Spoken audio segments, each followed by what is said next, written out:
Hello guys, Meena's કિચનમાં તમારું સ્વાગત છે। આજે આપણે બહાર મળે તેવા ઢોકળા બનાવવાના છીએ। સવારે નાસ્તામાં પણ ખાઈ શકાય છે, તો ચાલો આપણે બનાવીએ। સૌથી પહેલાં આપણે રાત્રે ચણાની દાળ, ચોખા, અડદની દાળ ને પાણીમાં પલાળી રાખેલા હતા। સવારે તેમાંથી પાણી કાઢીને મિક્સર જારમાં નાખી પીસી લેવું। તેમાં થોડું દહીં કે છાશ ઉમેરી લેવું, જેથી આપણા ઢોકળા ખાટા બનશે। થિકનેસ આ પ્રમાણે રાખવી।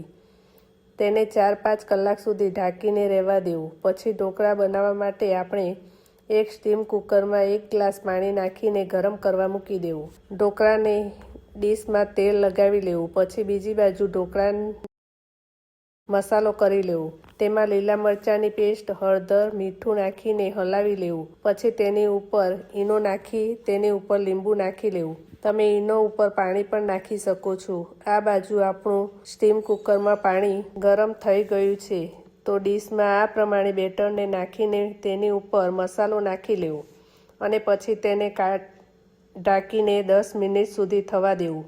ઢોકળા તૈયાર થાય એટલે તેને આ રીતે કટ કરી લેવા અને પછી વઘાર કરવા માટે વઘારિયામાં 2 પરી તેલ લઈ લેવું। ગરમ થાય એટલે તેમાં રાઈ, હિંગ, કડી પત્તા અને તલ નાખી લેવા।